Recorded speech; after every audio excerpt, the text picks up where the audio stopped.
Winter photography can be a delight. There's nothing quite like going out after a snowstorm and capturing the pristine, fresh snowfall. But why is it that sometimes when you get your pictures on the computer, the snow looks dingy gray or even dark blue? The solution is in the exposure itself.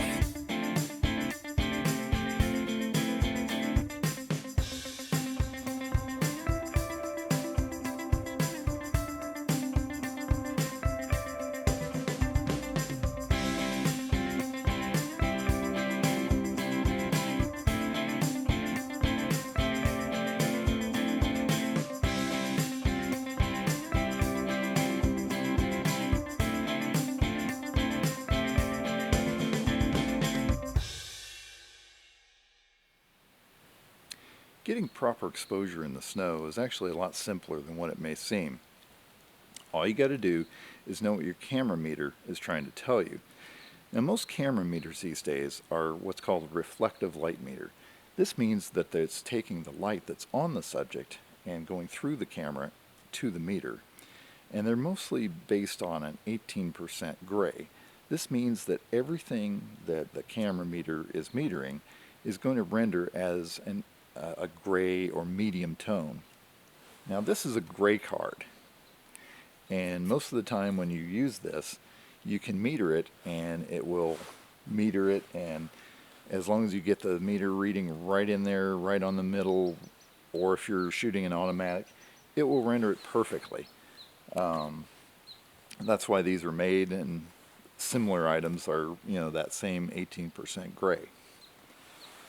Problem is that in the wintertime, when you're taking a scene such as this with all the white snow, it's going to make that snow this color.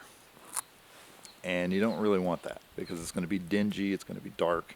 So you're going to want to have to open up. I find that opening up about a stop and a half is a good average. Now, you might want to adjust it a little bit. Sometimes if it's a scene that's in the shade, you might want to open up 2 stops. If it's in bright sunlight, you might want to only go 1. But a stop and a half is a good starting point.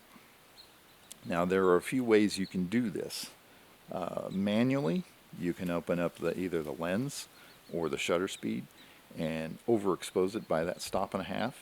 Or you can choose to use, if you're on one of the program modes, you can use your exposure compensation, and that will automatically put in that extra stop and a half that you need. Now, a little caution here. If you do use the exposure compensation, you have to remember that it's going to hold that for every picture that you take after that. So if your next picture is of something that is indeed medium tone, it's going to overexpose that too.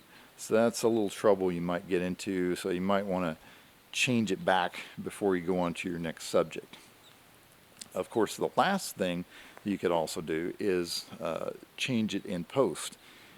Most programs these days, Lightroom, Photoshop, and many others, have some sort of way of changing your exposure afterward, or you can do it in RAW, Camera Raw. There's ways to add that extra exposure to the image, and then that way you can get your snow pictures to be more of a natural tone of white rather than the dingy gray or blue or other strange tones that you don't want.